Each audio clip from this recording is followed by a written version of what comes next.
Good evening, ladies and gentlemen, chaps and chapesses. How the devil are you? As you can probably see from the glare coming off my bald head, the sun is shining. The beer is cold, the beer is poured. Welcome to the weekend. It's Friday and this is the live stream.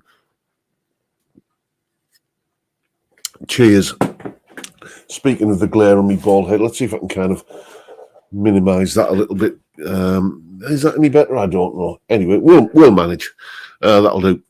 Yes. In case anybody's interested, this evening's stream of nonsense is brought to you by Saint Etienne, Aldi's finest 4.6% beer. It's gone down. It used to be 4.8%, but then again, it is a knockoff of Stella Artois. So again, I guess they're just copying them because they've, reduced it to 4.6 of late, I believe. Anyway, yes. First of all, I just want to say a massive, massive thank you. We'll get into the doing the register in a moment. A massive, massive thank you to everyone for all of the wonderful messages and comments on that video from last Sunday. I'm not going to talk too much about it because, as you could probably tell, it's a bit of a emotional subject for me. But we lost our dog, and that piece of music was what I did after we'd come back from the vets for the last time, and just getting it out of my system. And I can't tell you how touched I am, really, that everybody was so kind of positive about it. Thank you so much. Anyway, to business. Let's have a look at the register, see who's in, who was first in. It's always a fun thing, isn't it? Oh dear me, scrolling a long way up. You guys have been talkative this evening. Grandpa Joe was first in, then Michael Palmer, then Johnny H, Bridget Pollock, Russell Gibson, Dave Lewis, Jeff C, Johnny Random's in, Vincent Brennan, Luke's in, Gordo Canuck, Jeff C, Bass at Night, and who else? We've got James Hunt, and Frank Bolam, and David Evans, Phil, Chip Young, Anton's in, how are you, mate? And Edwin Toonan, and who else? We've got Dr. Gomez, Cal B, Chip Young, Peter Collins, scrolling down, Ron Bestford. Let's put you up there. I don't think I've seen you around these parts before, Ron. Excuse me. Apologies if I've missed you in the past. Says, hi, John. I'm a huge fan and fellow Northeastern guitarist. I bought a Rev Star largely based on YouTube reviews, your own included. Love the guitar, but the bridge tone control has come off during a gig. Okay. Was it just the kind of the knob that came off, or did the pot disintegrate? Whatever, mate. It's a fairly recent purchase. I think you should be covered by some sort of warranty there. Let's have a look. Who else we got in? Ian Clark's in, and we've also got Chris Ottewell. And scrolling down, I'm probably going to butcher this pronunciation. I do apologise in advance. Farjon Jojaffa. I'm guessing that's not the correct pronunciation, but I don't want to butcher it even more by guessing what it might be. John Channing's in, as is, let's see, Big Bocky and Reeled in 58. Reeled in 58's having ice cream at the moment. Deco Dudes in, Watches and Guitars. Who else? We've got Fender Bender and scrolling. Ian Rouse, Colin Falcon, evening Colin, David Collins, Rob Bald. Who else we got? 60s man, John Mack, Lawrence Hastings, and scrolling down, The Time Prophet, William Forrest, Jonathan Peden, Kevin Harty Music, and what else we got? Dudley Squat, Gear View Mirror, Peter S, David K, and Pete Long, my mate Pete. How are you, Pete? Nice to see you in. Anyway, yes, usually round about this point in proceedings, I give you a bit of a rundown of what's happening on the channel this week. And because I always forget, just to give you an idea how far in advance I do these videos, I've just today finished putting together the video for, it'll be the first, I guess, the first Thursday video of July. So that's sort of how far in advance I do these things. So the videos that are coming up next week were made kind of ages ago, and therefore I tend to forget. So I've written it down. Sunday, an exciting video on Sunday, because for the very first time ever since I started playing guitar in 1978, I've got my hands on a vintage Gibson guitar. And I'm not talking about some reissue, some, kind of custom shop thing, although that would be exciting. I'm not talking about anything like that. I'm talking about a guitar that scrapes in under the wire of being called vintage because it's 20 years old, just about. No, this is an actual Gibson electric guitar from the 1950s that I will be having a little bit of fun with on Sunday, and a more modern equivalent to do a sort of comparison between the two. So that's a good video. You don't want to miss that one. Then on Monday, I've always found that whenever I do anything remotely 50s rock and roll or rockabilly themed, it usually, not always, but usually does pretty well for me. So we'll play the usual guessing game right now. If you can think of an early 80s, remember in the early 80s that there was that rockabilly kind of boom. So think of a solo that was by an established band of that genre, probably one of the main bands you think of from like that sort of early 80s rockabilly kind of scene. That band, plus they had a guest artist join them as well. And that's the song we're looking at the solo from. It's in two parts because there's two guitarists playing on it. So that's the Monday video, a bit of a rockabilly solo analysis. Then on Tuesday, I hinted at this video a little while ago.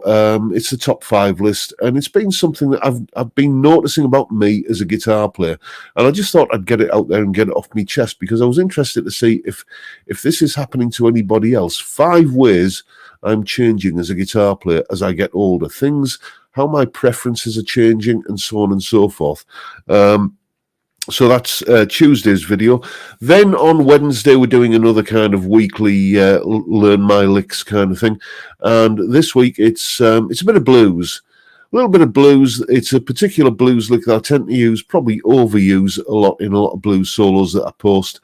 And basically, it's a viewer request. Somebody asked if I would run through that lick in the Learn the Licks series of videos. So that's what we're doing on Wednesday. Then on Thursday, we're checking out an amp plugin. A bit more than that, actually. But I've used Native Instruments Guitar Rig 5 for a while, and I just got curious about Guitar Rig 6. So anyway, basically I've got a copy of it, and we're going to be having a first impressions look at that. What kind of tones does it create? Is it, worth upgrading from Guitar Rig 5 if you've got that sort of thing? So that's what Thursday's video is all about. And then on Friday, you know what happens on a Friday? We're back on the beer. So there we go. Now let's have a look in the chat. Oh, Michael's got it, and so's someone's got it. Yeah, Nancy Davis, I think, was possibly the first one. No, Stevie Barr. A bunch of you have got it. Stevie Barr. Let's give the prize to you. It is The Race Is On by the Stray Cats with guest artist Dave Edmunds.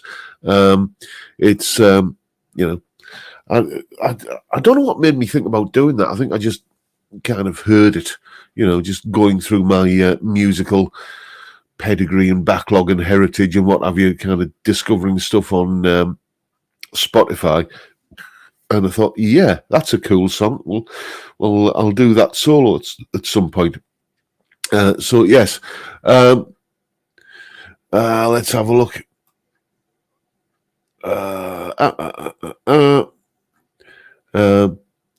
No, not Shaking Stevens' Time Prophet. Mind you, he didn't he used to have Mickey G playing guitar in his band. I think Shaking Stevens' band was actually Dave Edmunds' band, you know, because Dave Edmunds produced a lot of his stuff.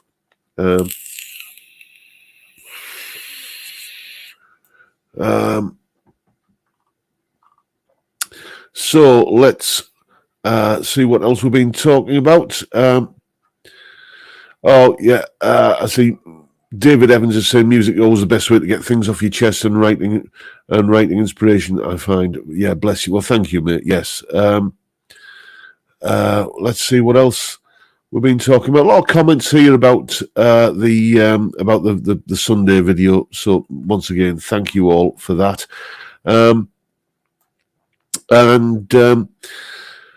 I should really sort of embargo this, but I've got to tell you anyway. I bought, last week I was talking about, getting one of those Joyo band amps and the speaker cabinet and everything, just as a way of doing pedal reviews and that kind of thing.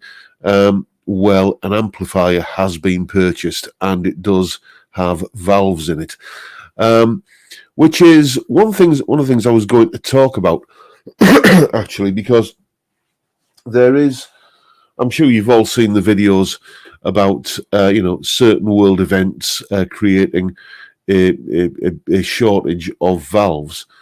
Well, it's not so that I can see. Before I bought this particular tube or valve amplifier, call it what you will, that was one of the concerns I had. So I did a little bit of research, and I went round a bunch of kind of stockists, expecting to find sold out of stock, available in several months, all that kind of thing. And there's plenty of them out there, and it's a long time since I've owned a valve amp. The last valve amp I owned before the one I've got, I'm not going to tell you what it is yet. You're going to have to wait for the video for that one. But the last valve amp I had before this one was my Marshall 30th anniversary combo. And, the valves I was, like the 12AX7s I was having to buy for that, I seem to remember vaguely the price I was paying for them, and the 12AX7s that I would have to buy for this new one when it needs a revalve. It's not that much different, and we're talking, sort of a good 20 years since the last time I owned a valve amp. So I can see why there is talk of a shortage of valves, but it didn't appear that way when I was going looking to see, well, are these going to be difficult to get hold of?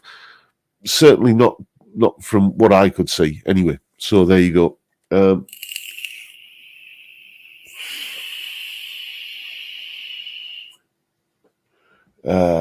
Let's have a look.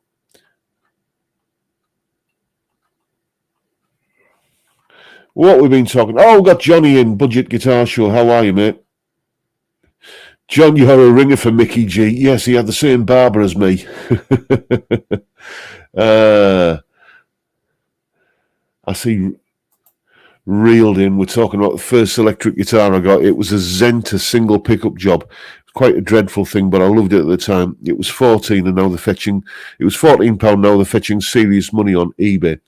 I don't know about anyone else, but for me, the big thing about that first electric guitar, which I didn't even have an amplifier for it, because who needs an amplifier when you've got an Amstrad Music Centre? What you used to have to do was you used to have to press play and record on the tape deck to activate the microphone socket, and you could go into the microphone socket and make an unholy row with it, it has to be said. But the thrill of the first electric guitar was, coming from an acoustic guitar, when you strum a chord or when you play a riff or something, the sound is here, it's where the guitar is. But just that thrill of, kind of playing something, you're playing here and the sound is happening over there. It's just like, wow, you know, there was just something magical about that. You know, and of course I had the obligatory kind of curly guitar lead that I think, does anyone other than Brian May still use those these days? I think even he's gone wireless these days, hasn't he? But you know, the curly guitar lead going into the front end of the Amstrad TS40 Music Centre, as we used to call a stereo in those days. It was a Woolworths Top 20. I've talked about this many times, and I always do and always will describe it as a collection of sharp edges held together with a guitar-shaped lump of plywood. So, you know, but it was an electric guitar, and as I say, I play over here, the sound happens over there. Magical. Time Prophet still has a curly guitar lead.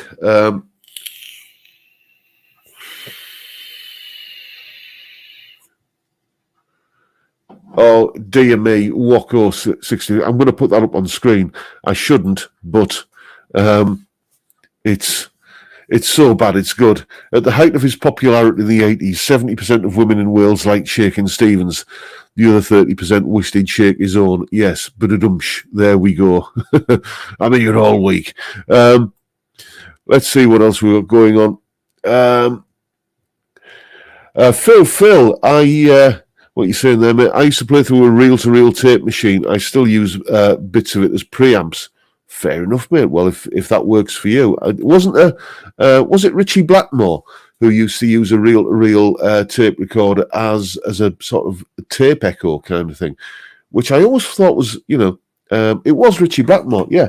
I always thought that was a bit odd, you know, because that's a very Heath Robinson way of doing it in the 70s when, you know, kind of, I don't know, things like the Binson tape echo had been around since, well, Hank Marvin used something of that nature in the 60s, didn't he? So that just struck me as a bit odd why he would do it that way. Oh, dear me, Time Prophet. I remember those. I remember my first electric guitar was called Axe, and it was ordered from Metal Hammer for £80, amp included. I remember those adverts. They weren't just in Metal Hammer, they were in pretty much all of the music press.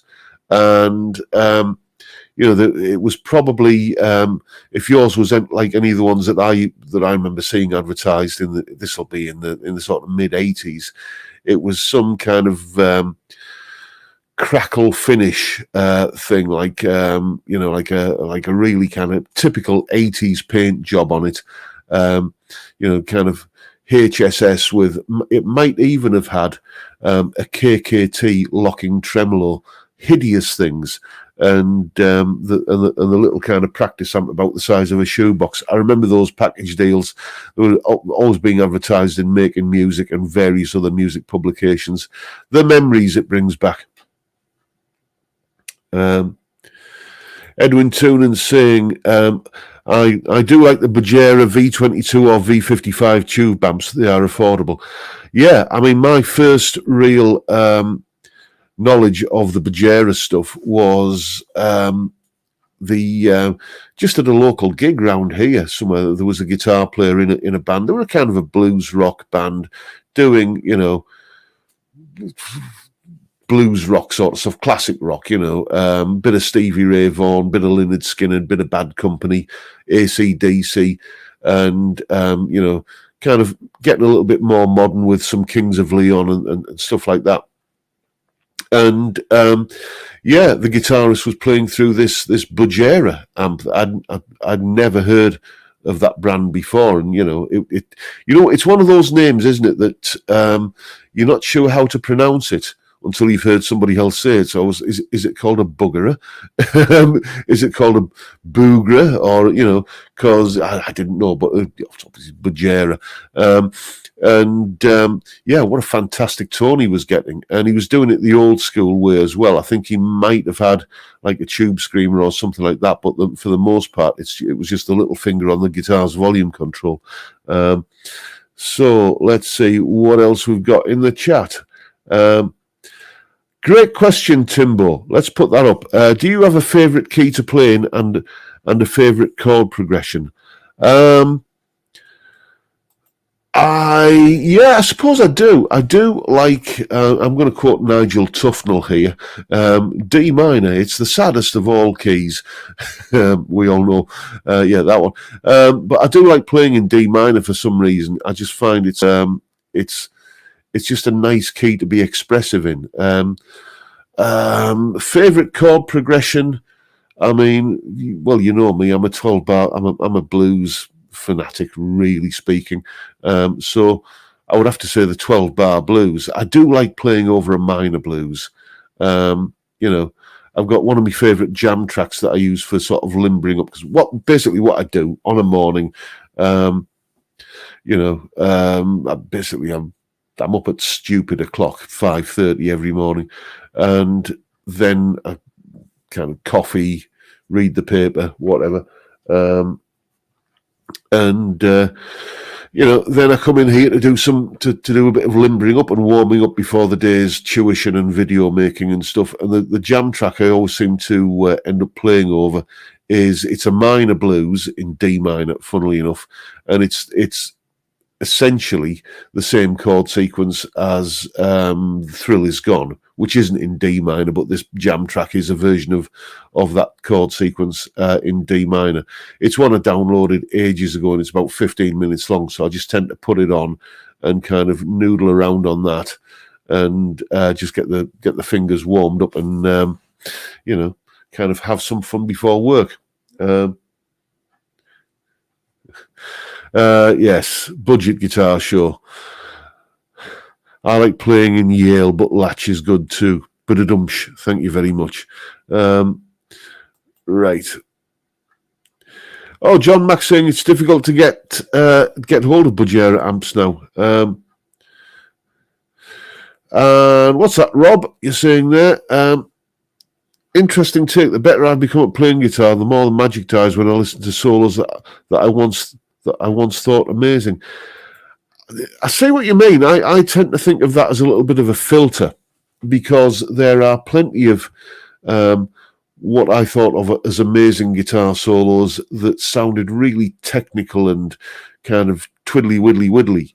And you get to a certain point where you can do a little bit of that if you practice, and the closer you get to those kind of solos in sort of technical ability, they do tend to kind of think, well, yeah, I can see what he's doing there. It's not really as amazing as I thought. But equally, there are plenty of amazing guitar solos that are simple, and you've always known were simple, and are just send a shiver down your spine. And it doesn't matter how easy it is. It still musically touches you. I mean, it's not a solo, really. It's just a chord sequence. But those first opening bars of the Animals' "House of the Rising Sun," it's just one of those hairs on the back of my neck moments when it just sends a shiver down my spine, and it's just kind of dang dang dang dang dang, just kind of picking your way through a few arpeggios, and it's just one of the easiest. I mean, I think it was to give you an idea of how easy it is, I think it was in either book 1 or 2 of Russ Shipton's complete guitar player book. If anybody else learn using that method, so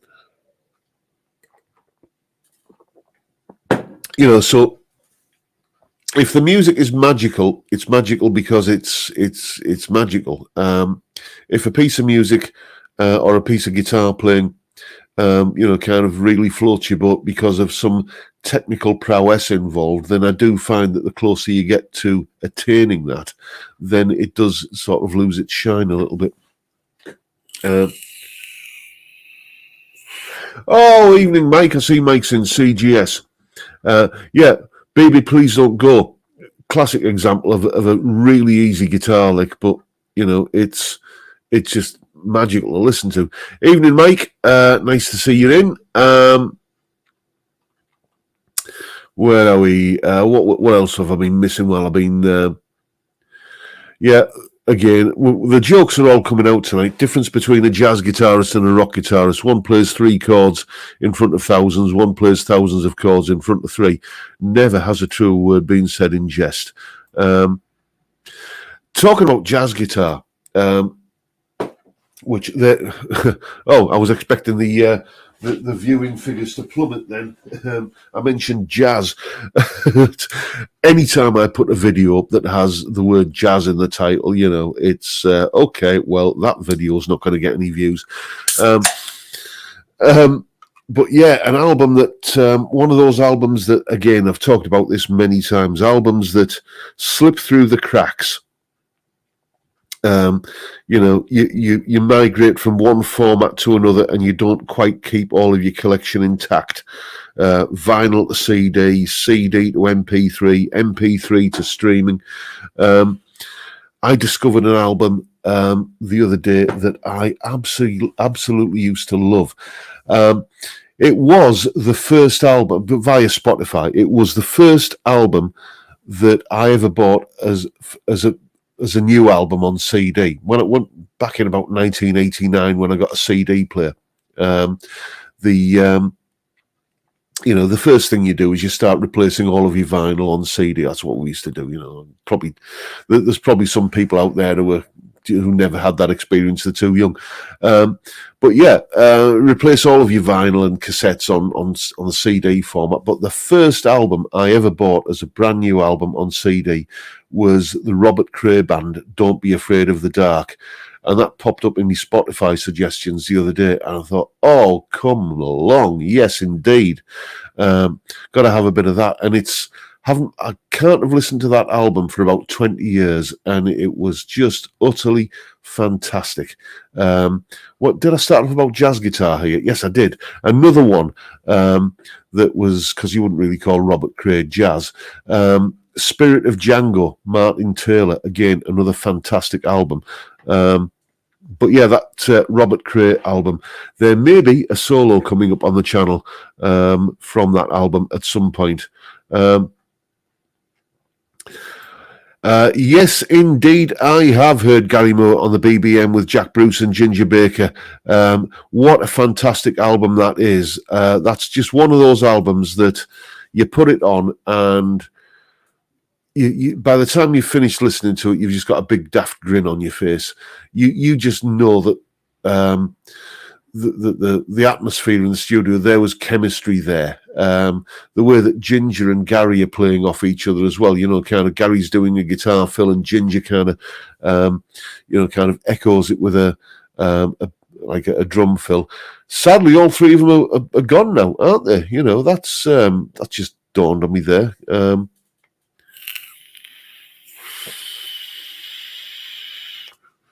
So yeah, fantastic album. That what's it called? Around the Next Dream, isn't it? I would agree with you there, Smedley, mate. There's literally no need to take your guitar to a shop to be set up anymore. All the info is available on here. And yeah, and I would also say that never has there been a better time to learn how to do guitar maintenance. You can buy a Harley Benton Telecaster copy for, I think, about 75 quid, you know, and they're not a bad guitar.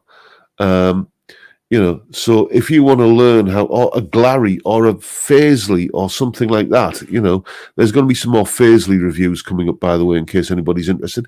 You know, you can buy a cheap guitar. Basically what I'm saying is, and it doesn't matter if you make a dog's breakfast of, you know, sorting the frets out or cutting the nut or something like that, you know, because you're not ruining an expensive instrument. And an important point to bear in mind is that, let's say you have a guitar that has fret buzz and you decide that you're going to have a little bit of a go at sorting out that fret buzz. And, you know, you research it, you look it up online, you buy the correct files to do it and everything, and you have a go. And maybe you get it right and you've learned something, right? But maybe you don't. maybe you've got a cheap guitar, a Paisley or a Glary or something like that, and you get the set and you get it wrong and you make a mess of it. What are you going to have to do? You're going to have to take it to a guitar shop and get them to sort it out. Now, here's the thing. They're going to charge you the same rate for sorting out the fret buzz as they would have charged you if you hadn't had a go yourself.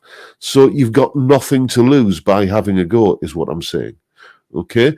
You know, they don't kind of stick a 20 quid premium on for saying, okay, we're going to charge you a bit extra to fix your mistakes. No, you know, a guitar, I mean, a guy who has done a lot of work on my guitars, sadly no longer with us, Jim Cairns. If ever you get the chance to play a Jim Cairns guitar, because he used to build them as well, or even better, own one, then do yourself a favour and check it out. But, you know, he used to have a price list for, you know, for doing certain amounts of work, you know, and if it was fret buzz that needed sorting out, it cost, I can't remember what it cost, but it was a certain price. So have a go yourself, and if you make a mess of it, then go and pay what you would have had to pay it anyway to get it sorted out. But as I say, you might learn something in the process. James Severin's in. How are you, mate? Nice to see you.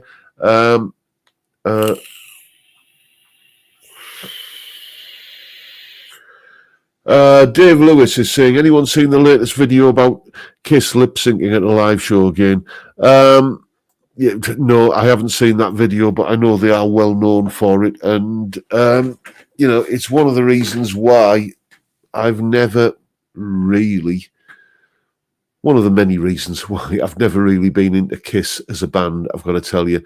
It's just, it just never floated my boat. I could go on at some length, but you know, it's, I don't want to be kind of saying, and I don't like this, and that was rubbish as well, and you know, I don't want to kind of get into that. Suffice to say that they were never a band that particularly, you know, kind of flipped my coin, as so to speak. But yeah, I do know that they were well known for, you know, just putting the theatrics and the, you know, and the kind of stage moves over and above the actual music, which, coming from the kind of blues background that I come from, you know, and we're only, I'm going to say the J word again, a short hop and skip away from jazz when you're talking about blues, you know, where basically the focus of that kind of music is the music, not the kind of light show or the pyrotechnics or the dance moves or something like that. So I just made me think, nah, not for me.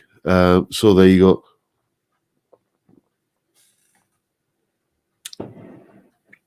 Time Prophet saying, I've seen Kiss 3 times and they were definitely singing live when I saw them back in the 90s. Yeah. I'm not saying they did, you know, the whole kind of, you know, Kylie Minogue thing of miming on stage all the time. But, excuse me.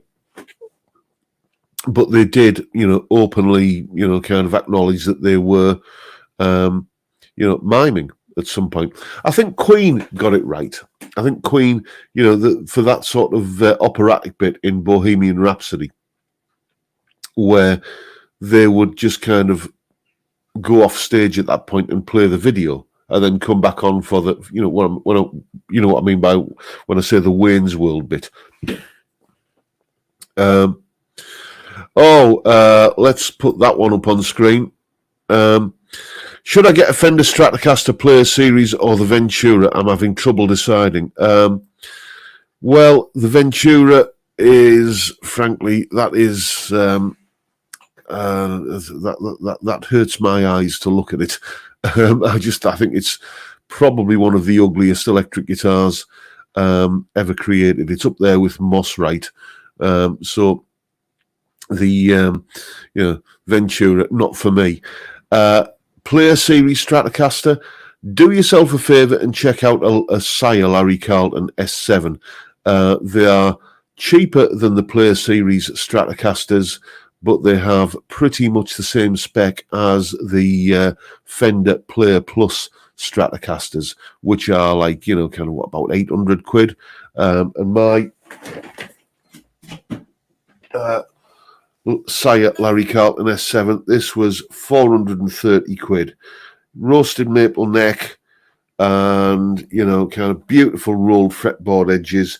Just a really, really boutique instrument for, you know, kind of next to no money. And I think Darryl Braun, when he reviewed one of those, it does come with, I've got the HSS version, but you can get it with like 3 single coils if you're more traditional in your tastes that way. I think Darryl Braun, you know, when he reviewed one, said that if Fender made this guitar, it would be a $2,000 guitar. And he's right, because it does feel like that kind of price bracket.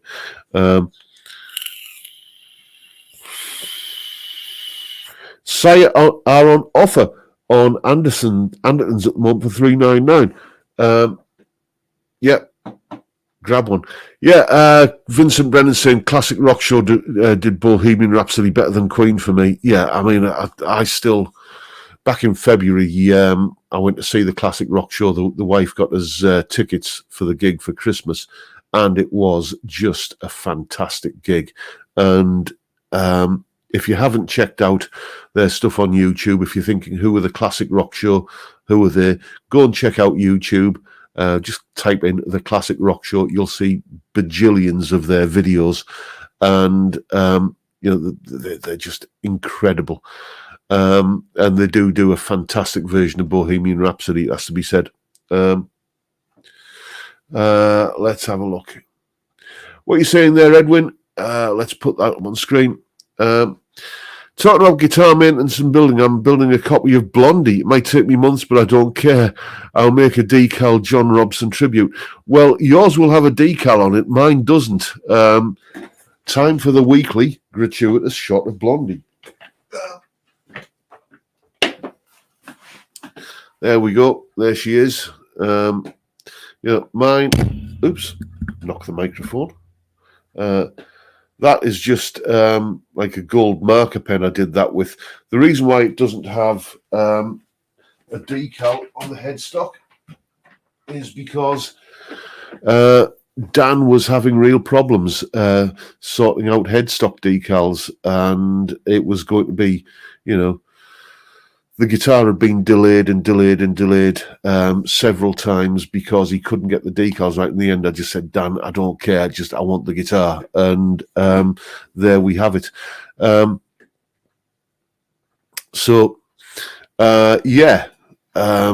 he does have that sorted now, by the way. But be interested to see your take on Blondie. If you want me to send you neck profile measurements and stuff like that, if you're going for that kind of accuracy, let me know, and I'll ping you an email. The body of Blondie is the same shape as a Kiesel guitar. It's also the same shape as a well-known guitar made by Leo Fender. You know,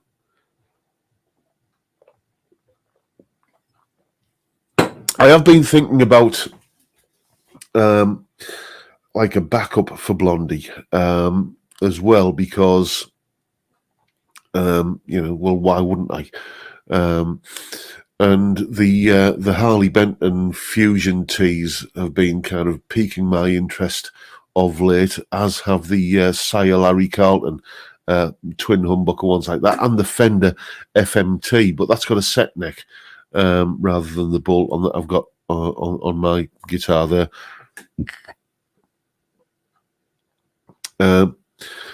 I thought Blondie has the belly route, unlike a Telecaster. Well, yeah, some Telecasters do have the belly route, like this one, for example.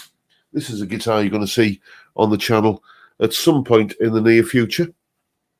This, ironically, was the this model of guitar. It's a twin humbucker Telecaster. It's a Player Series. Doesn't belong to me. Belongs to David, who's loaned me loads of guitars to do videos with. This is a lovely guitar, and I actually made David an offer on it, but he wasn't biting. But yeah, I mean, as you can see, that has the belly carve. To be honest with you, it's nice, but it's not really a deal breaker there or not for me. I mean, the Nashville Telecaster you can see on the wall back there. that's just a slab Telecaster body, and that doesn't feel any less comfortable to play than guitars that do. Have the comfort contours. Yeah,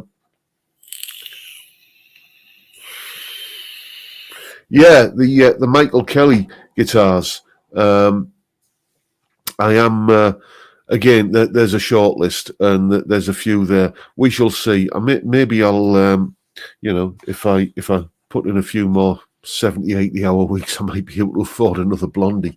It is something that I am thinking about at some point, is kind of talking to Dan about maybe a semi-hollow version of Blondie. We shall see. It's all just, this is all just kind of pipe dreams at the moment. I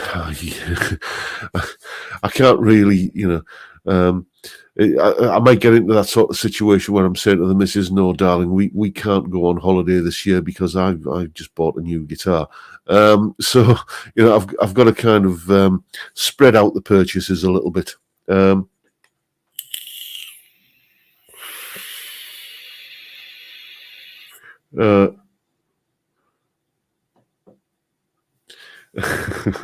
Pete Long saying, looks more like a 70s roller disco than mine. Yes, Pete has a rather lovely, is it the Fender Telecaster Elite? The one that was sort of superseded by the modern Ultras. Lovely guitar, and it's in like a sort of metallic orange. It's kind of like a metallic spray tan, if you know that kind of color. It's and it's surprisingly nice to look at. Just despite the slightly unflattering description I've just given it there, but it's a lovely guitar, and he often brings it to the lessons.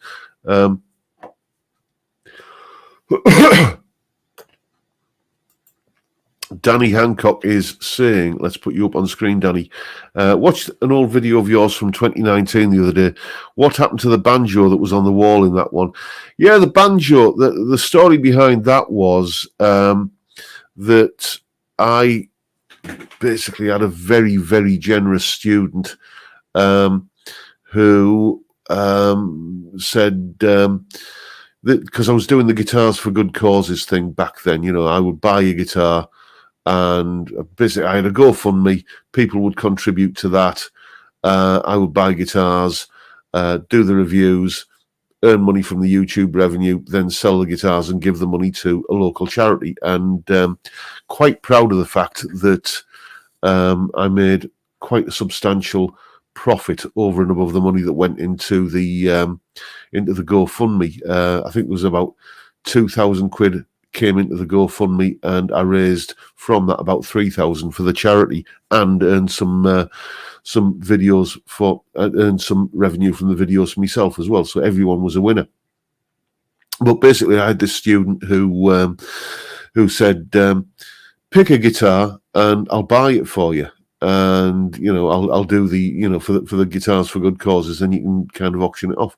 So I did, and the only kind of one that was really kind of on my mind back then was was like a sort of a banjo guitar kind of thing, tuned like a guitar but played like a banjo, and just curious, an itch I needed to scratch, and did the review, and it went on to get sold for Zoe's place, basically. Where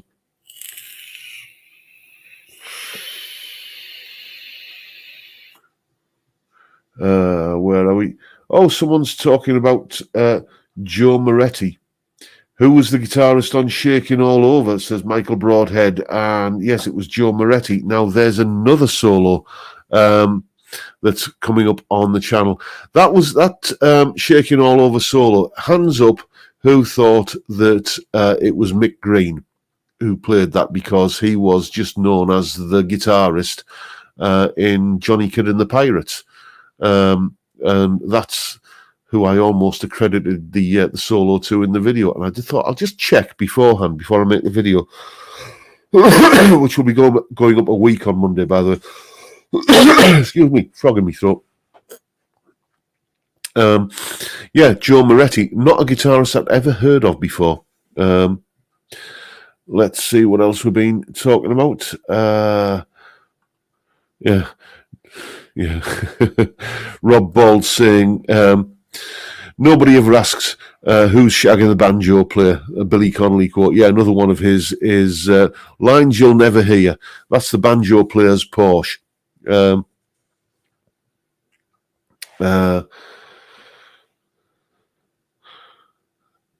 Okay, that's interesting, Johnny.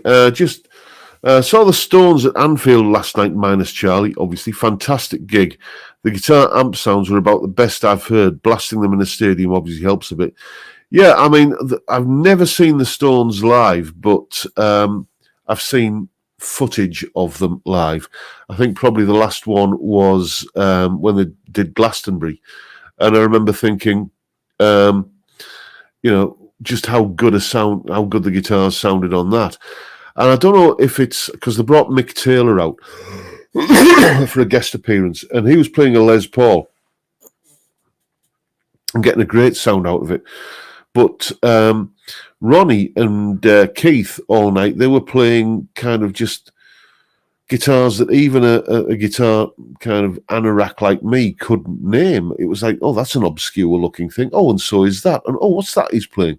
They didn't seem to be spending much time on Stratocasters and Telecasters and stuff like that. It was all sort of, as I say, bizarre looking retro kind of things. Excuse me, I do appear to have a frog in my throat this tonight. Angel's in. Angel Martinez, greetings from New York. Nice to see you in, mate. Excuse me, I'm just going to finish me beer. Have a talk amongst yourselves.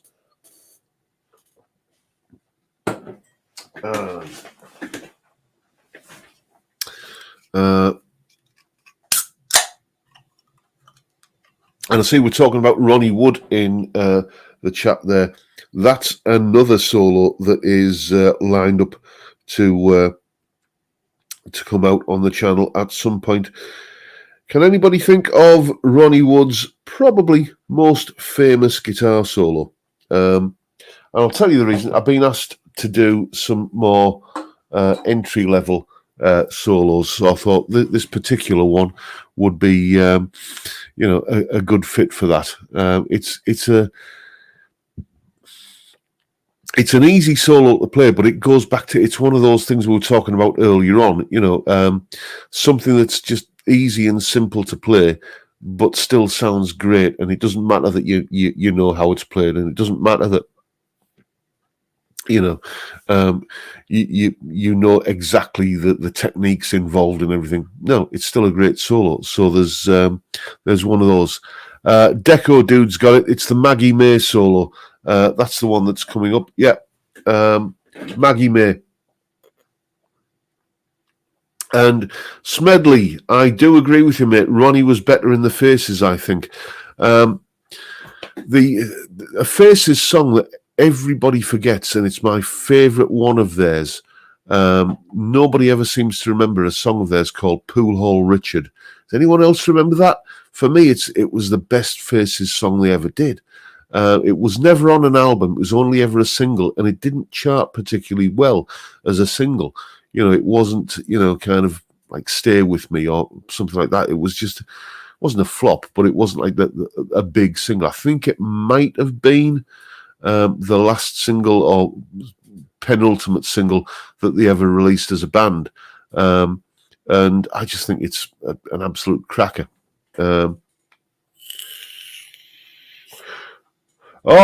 Vincent Brennan's got the single. Yeah, Jason King. I remember it, a banger of a song. Was John Peel really playing banjo on Top of the Pops? No, he wasn't. I know the clip you mean. It's been shown many times. And, where he sat on a bar stool just kind of playing a banjo. Was it a banjo? Was it mandolin? It was something like that. No, he was just miming because he was a friend of the band.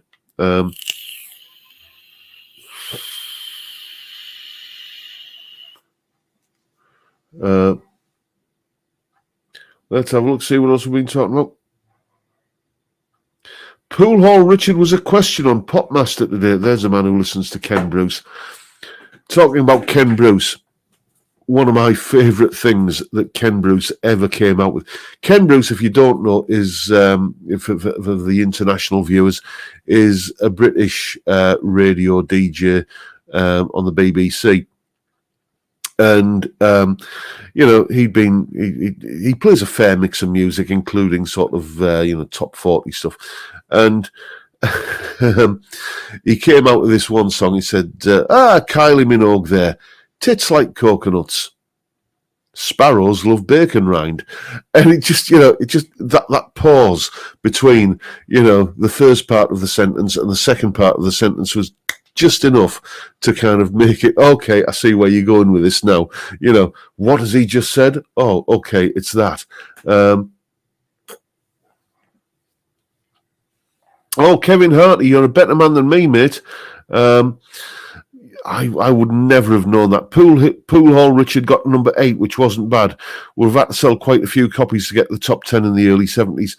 Thank you for putting me right on that, mate. I didn't think it was quite as big a hit as that. It's certainly not one of the ones that gets remembered as one of the Faces tunes, to be honest.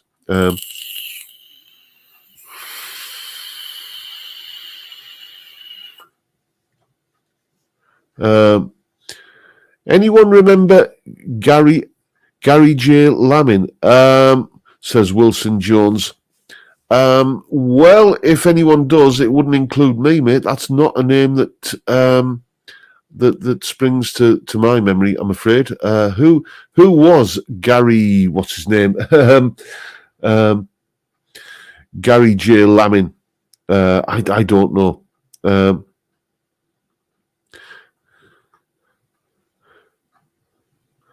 Let's have a look. Deco Dude is correcting me, saying that Ken Bruce was Scottish. Well, I said he was British, which makes him, kind of Scottish as British, isn't it? Even if you don't subscribe to, whatever side of that particular debate you're on, it's still, Scotland is still part of the British Isles. Geography is geography. Let's have a look.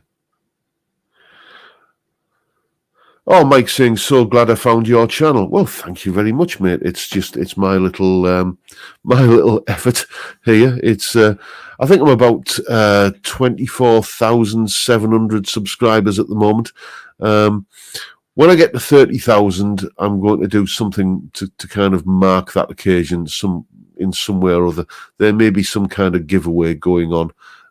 We shall see.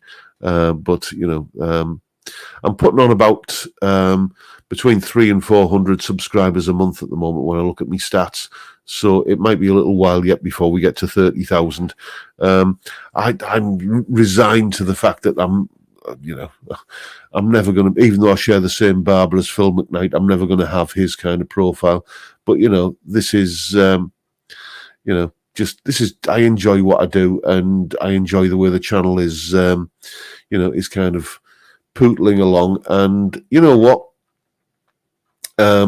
It's a nice little revenue stream. I have the lessons, I have the courses, I have the Patreon, I have the YouTube, and it all just kind of keeps ticking over, and means that I earn a living from this, and a lot of that is thanks to you generous people who watch my videos, and those of you who subscribe to me on Patreon. I mean, I put the hours in. There's rarely a week goes by when I don't do at least 70 hours, but it's not work. Do you know what I mean? It's not. It doesn't feel like going and breaking rocks or kind of digging coal out the ground or something like that. I'm just come up to here into my little sanctuary on a morning, and this is my happy place where I get to do things that I like, including this kind of thing. You deserve 1 million subscribers. Well, thank you, mate.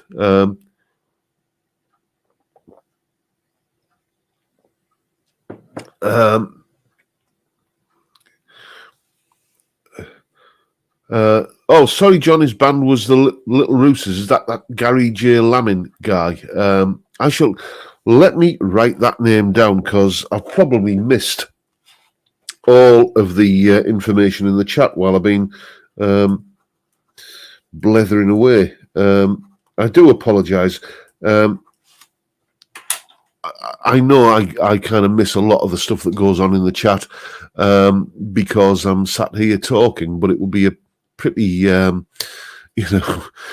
unentertaining video if I was to just sit here and kind of read the chat for an hour. Someone's asking, what's the takeaway? This evening, I shall be partaking of a mixed kebab from Marco's on Station Road in Redcar. It's basically a chicken and doner kebab, and rather tasty it is too after a few beers. I got to tell you, the last curry we had from the legendary Bengal Spice was a bit of a disappointment. So I'm going to give them another chance, but it wasn't particularly nice, the last curry we had. Anyway, speaking of curries and so on and so forth, you may recall that last August we had a little bit of a get-together. A bunch of people, a bunch of you guys came up to my neck of the woods, and we had a night on the beer, and we went out for a curry. If anyone is interested in repeating the experience of coming out on a Friday night and having a few beers and a curry in Redcar, then we might as well start thinking now about setting it up. It'll probably be towards the end of the year, maybe kind of autumn sort of time.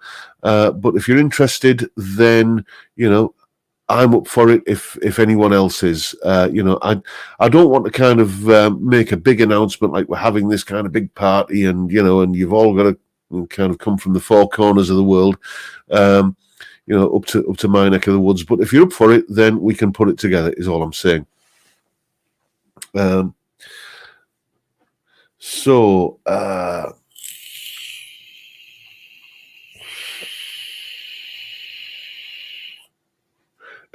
Put the Kylie Minogue tits thing in the description and watch the subs rocket or plummet. A mixed kebab, says, that's posh, John. Yeah, the thing is, I like a doner kebab, but I also like a chicken kebab, and I used to get sort of one of each, and then then there was always leftovers for the next day.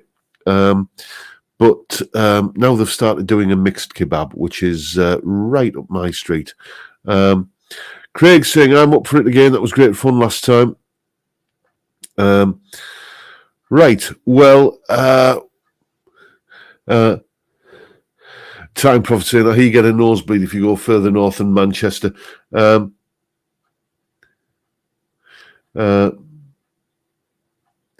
We had a restaurant called the Bengal Tiger because it went through you rapidly and did an awful lot of damage on the way out. Yes. Well, Johnny Random saying he's up for it again, as is Anton.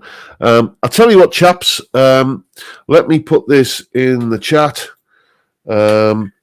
This is my email. I'm sure you all know it anyway. I always have to check that I've spelt my own email address right.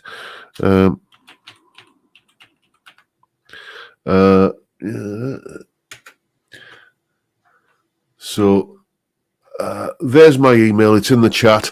If you're up for a bit of a get together, a bit of a kind of a curry, beer night out on the town, then let me know. There's plenty of guest houses up here, and if we do it, I'll do the usual thing we did last year. I'll put like a chunk of money behind the bar, and to kind of make it a little bit less of an expensive experience for those people who've got to travel.